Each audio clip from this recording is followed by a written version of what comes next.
Coming up tonight on VCU InSight, Richmond's mayor is proposing a property tax hike. Will city council members go for it? Gerrymandering in the Commonwealth. A Supreme Court ruling could change Virginia politics for the next decade. And tuition freeze. Why VCU isn't raising rates for the first time in nearly 20 years. All this and more. VCU InSight starts right now.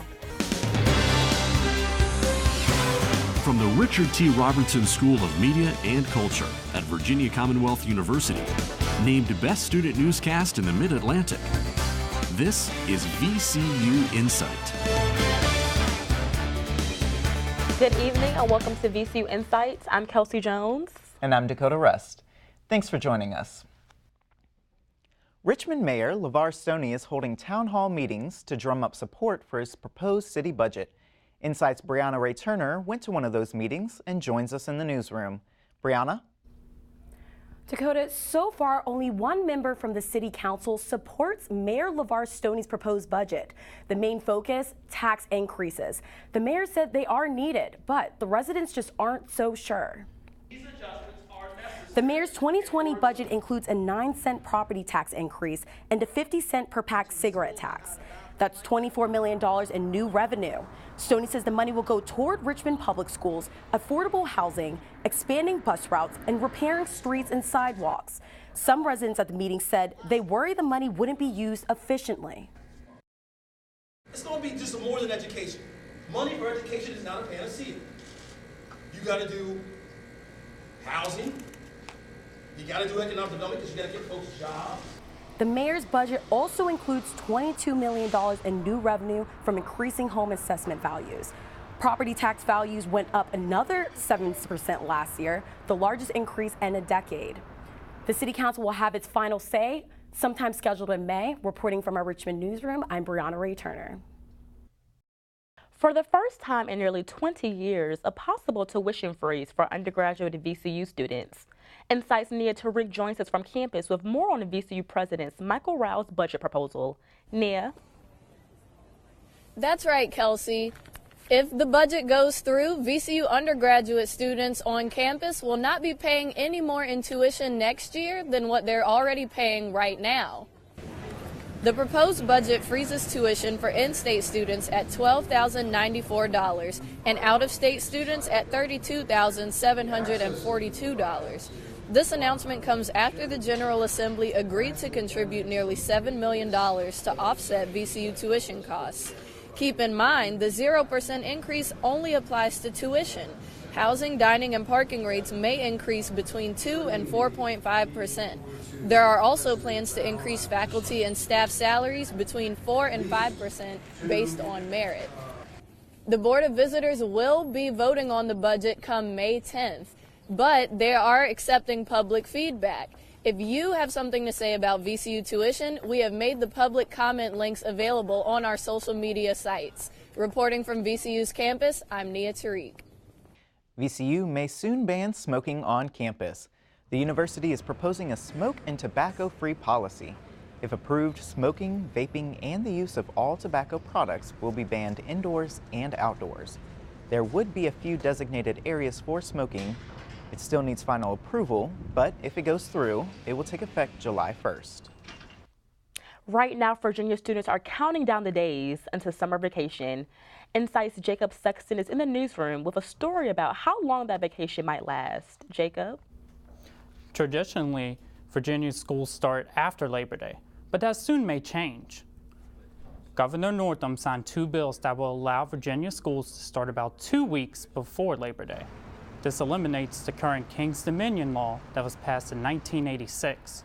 The King's Dominion bill was passed to boost late summer tourism by not starting school until after Labor Day. Before Governor Northam signed the 2 bills, districts had to fill out a waiver to start school before Labor Day. This law goes into effect July 1st. And if you're a Virginia student stressing about your summer vacation being taken away, don't worry. Kelsey, if Virginia schools have to start before Labor Day, they also have to give students a 4-day Labor Day weekend. Jacob Sexton reporting from our Richmond newsroom. Thanks, Jacob. Right now, the Supreme Court is considering a case that could reshape Virginia politics for the next decade. Here's InSight's Kaylin Stevens. This is the map that landed Virginia at the Supreme Court, specifically 11 districts for the state's House of Delegates. The court's decision about these districts could shape Virginia politics for years to come. Virginia's case at the U.S. Supreme Court focuses on 11 state districts that critics say are racially gerrymandered.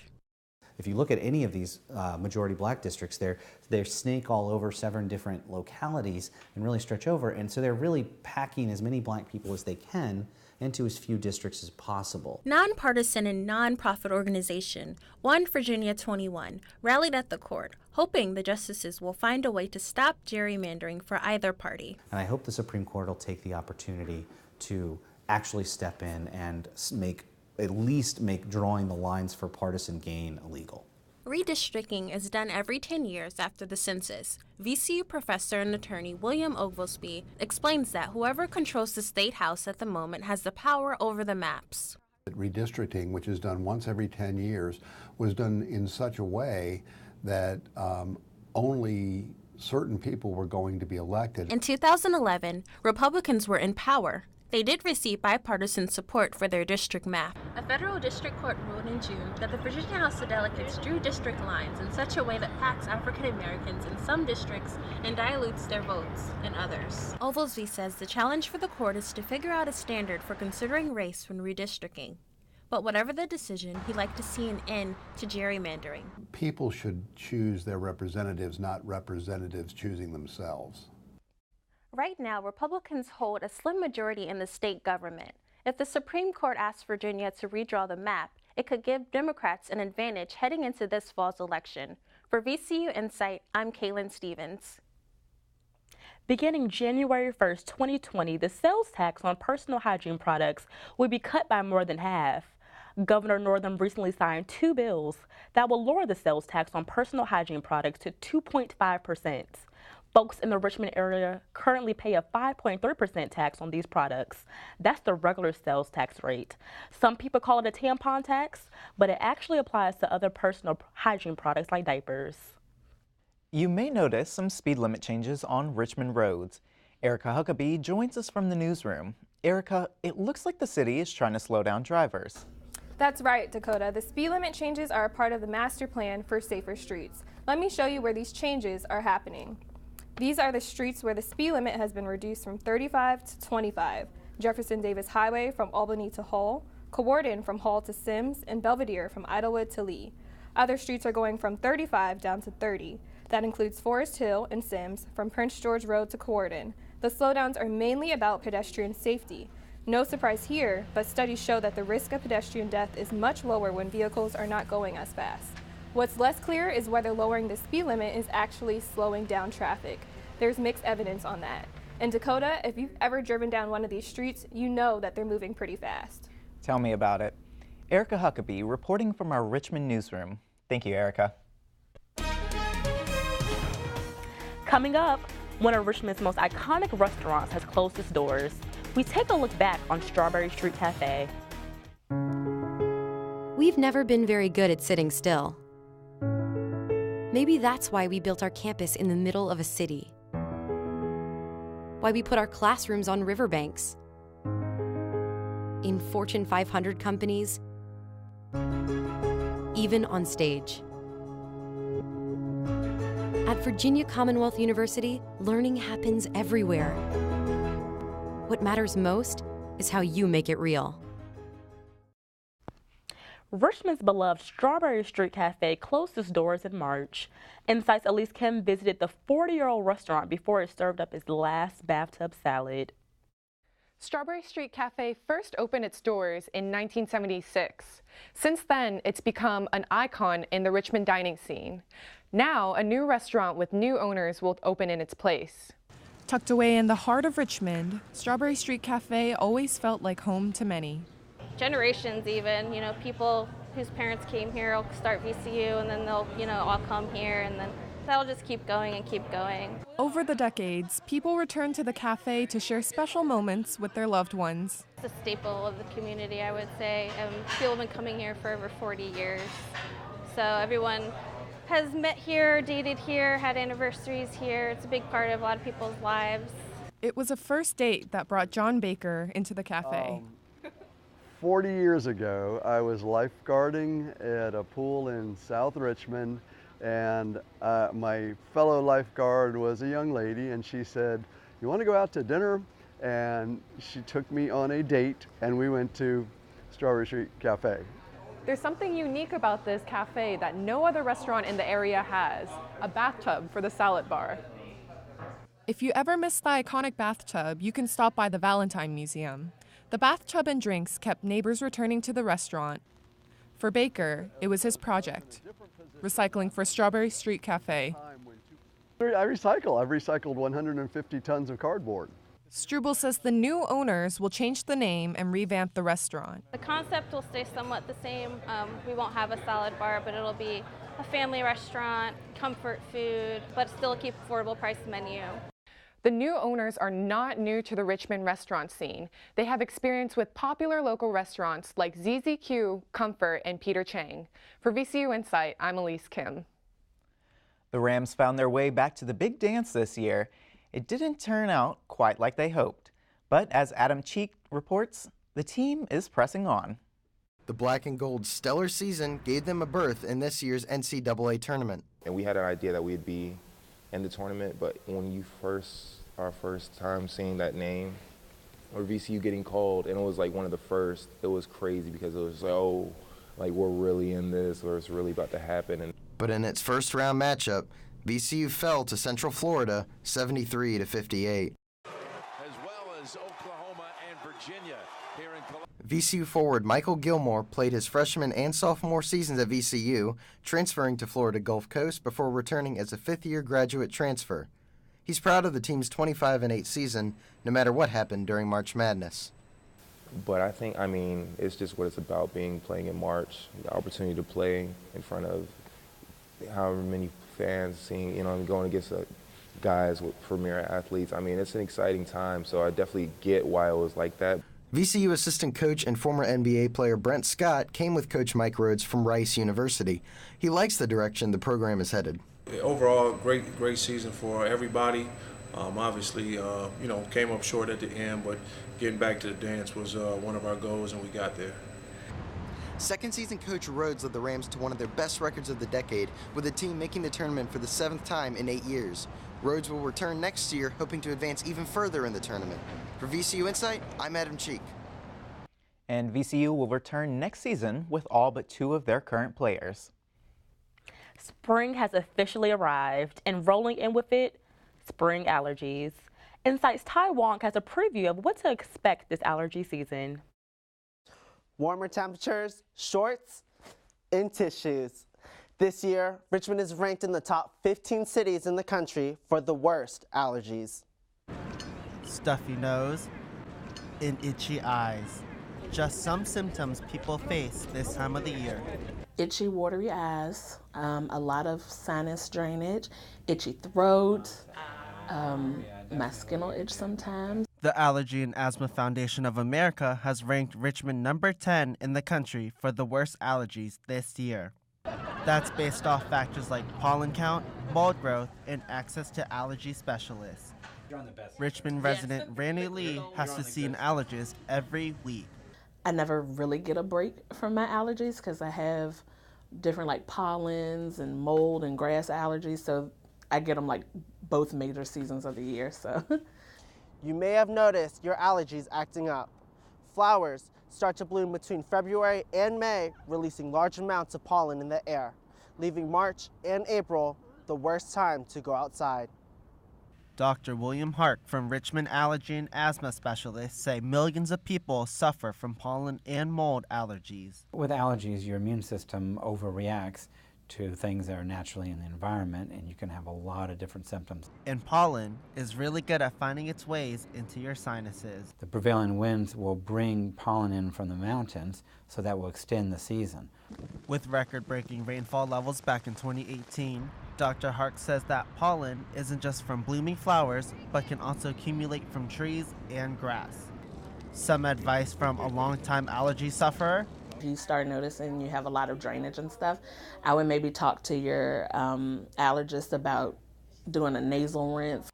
Allergists say some easy ways to reduce your allergies are to keep your windows closed, don't hang your laundry out to dry, and if you've been outside for a long time, shower before bed to wash the pollen off your body.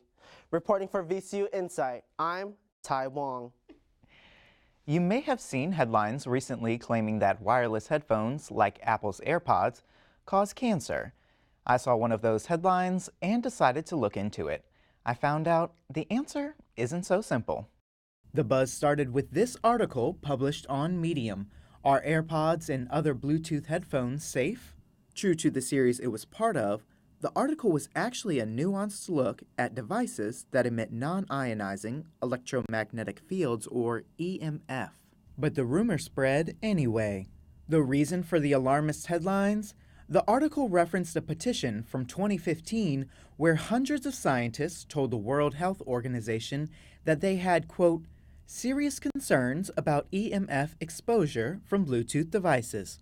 Dr. Daniel Coelho, associate professor at the Department of Head and Neck Surgery at VCU Medical Center, says there are 3 dangers of headphones. One is infectious, one is noise exposure, and the third is just kind of that kind of wall you off to the outside world. But nothing about cancer. Dr. Coelho focuses more on infection. Your ear canal is particularly susceptible to infection because it's a dark, warm hole, and when you block that off with earbuds or even headphones, theoretically you're creating a dark, warm, moist place because it can't be ventilated. Which made me wonder, how often do people clean their headphones? I hit the gym to find out. I try to clean them every time I leave the gym. I don't think I've ever cleaned my earbuds. If I see earwax in them, sometimes I'll take it out because it like clogs them. But no, I don't clean them. Which doctors say is okay, as long as you're not sharing them. Using someone else's earbuds, you may have a slightly different, bacterial or biological milieu.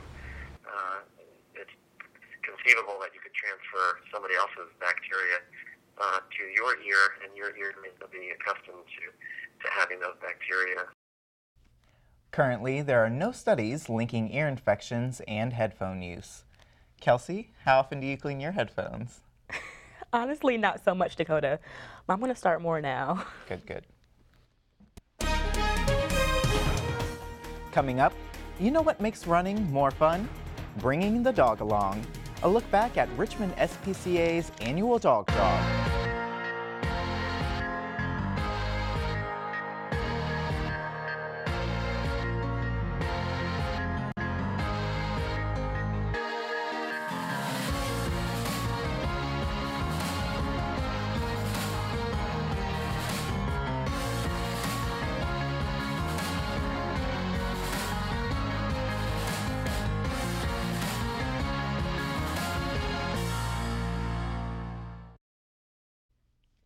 Most of our old clothing ends up in a landfill. In fact, the EPA says only about 15% of textiles are recycled. InSight's Elise Kim talked with a sustainable seamstress who is putting clothes back in the closet. I'm here with Lisa Hutchinson, local seamstress and founder of Top Stitch. Lisa, thank you for joining us. Thanks for having me. So what does it mean to be a sustainable seamstress? So it's been a natural progression for me where my intention is to repair clothes for people and do alterations to keep the clothing out of landfills and keep it in circulation. At first it was like altering because the demand was there, and then when I saw that there was a big gap of things where if it's damaged, people had nowhere to take it. They were used to going to a dry cleaner and getting something altered, but when it came to the mending, there wasn't a lot of people doing that, and so I was getting asked more and more. And so my whole drive has been for environmental sustainability and to just address all the clothing that had been put in landfills. So can you tell me a little bit more about that ethical aspect of sustainable fashion and why it matters so much to you? Sure. Things are just produced so fast now, people consume so quickly, and so the clothing is made really disposable. So to give things a second life that even maybe initially were made as a disposable item will just extend the life, whether it's like a year or two, drops the carbon footprint on that entire industry. And so being a part of that, keeping things in circulation and drawing attention to the way things are made, then goes in hand with addressing the garment workers who initially made them and how they were treated, how much they were paid, and just essentially slowing down the entire system so that everybody is being, hopefully down the line, treated fairly and ethically, and the clothes are being made ethically as they go. So are there any projects that you're working on currently, and do you have any examples? I do. I brought 2 small projects that I've done recently, which is, one of them is a patch that came up. This is from an elbow that was ripped out in a shirt. And so cute. Thank you. Trying to get people used to exposed repair, because sometimes an item will be damaged and it can't be brought back to its original form. Right. And so I did like an alternative patch and stitch color, because I feel like the more people can see alternative repairs, the more comfortable we get. So it's just a whole system of embracing the flaw of the clothes and telling the story of the garment, which I think can then in turn be addressed to humans. We can all then be able to embrace our own and other people's flaws and kind of know that that's what we're made up of, all of our stories. And I think it's so unique because you don't find something like that in a store with like a patch like that, but it's so cute too. That's so, yeah, I try to tell people, like, if you both bought the same shirt, you see a bunch of people in it and you know it's from a big brand store, and then it has something that's been mended, you'll never see the same one twice. Yeah, exactly. So for people at home, what would you give as recommendations if they wanted to mend or patch something themselves? I love using things that are beyond their life. Sometimes clothing will get to an extent where you can't quite wear it anymore, and I like to cut those things up for rags and things, but I also think they're great to patch your other clothing with. So using something you have and just starting out with like a basic practice stitch with a needle and thread, and then to basically, my biggest advice is to not be too much of a perfectionist and be comfortable just practicing. Yeah. So was there any particular project that you had that's really interesting that you could tell us a little bit more about? I do a lot of care and mending for vintage clothing, and so I do a little bit of vintage restoration and getting it back into its original form, and that's always really fun for me because the structure of the clothing is so much more detailed and higher quality, and things weren't being produced as fast, so being able to repair something and try to mimic that.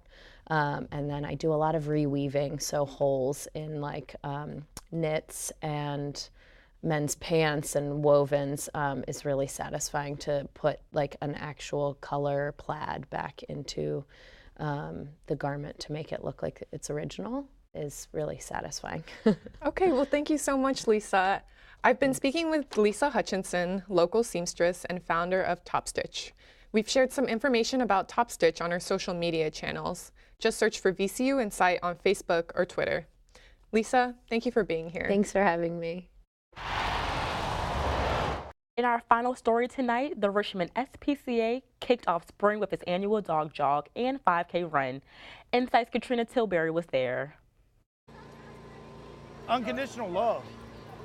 No matter what you do or anything else, you come home, they're there, they love us. You know, you're never alone when you have an animal. The Richmond SPCA helps more than 4,000 homeless pets every year. Sonny and Haley Phillips are longtime supporters of that mission. It's very important. You know, there's tons of animals, not only animals, but people also that just need help. The SPCA actively works to give animals a new chance at life, providing them with the vet care or behavioral training they may need to succeed. I know that with adopting an animal, you come with past traumas and things like that that's happened to them, but it's important to give them not only like one chance but millions, because they do that every time your owner leaves the house and you come back. The SPCA raises funds and awareness through events like their annual dog jog, but people can support regularly by volunteering, donating, or adopting. A lot of what we do is to help the taxpayer-supported organizations in rural counties around the state who have fewer resources, and many of the animals in their care are sick or injured, and when they come to the Richmond SPCA, we're able to give them a fresh start. The SPCA says more than 1,000 people registered for the event. The donation total? Nearly $200,000. For VCU InSight, I'm Katrina Tilbury. We've shared information on supporting the Richmond SPCA on our social media. Just search VCU InSights on Facebook and Twitter. Well, before we go, Kelsey and I met 5 years ago in an immersive broadcasting class in high school. Time really does fly. Dakota and I got to jumpstart our broadcast education at Newport News Public Schools Telecommunications Center. That's right. There we learned the basics of broadcast communications.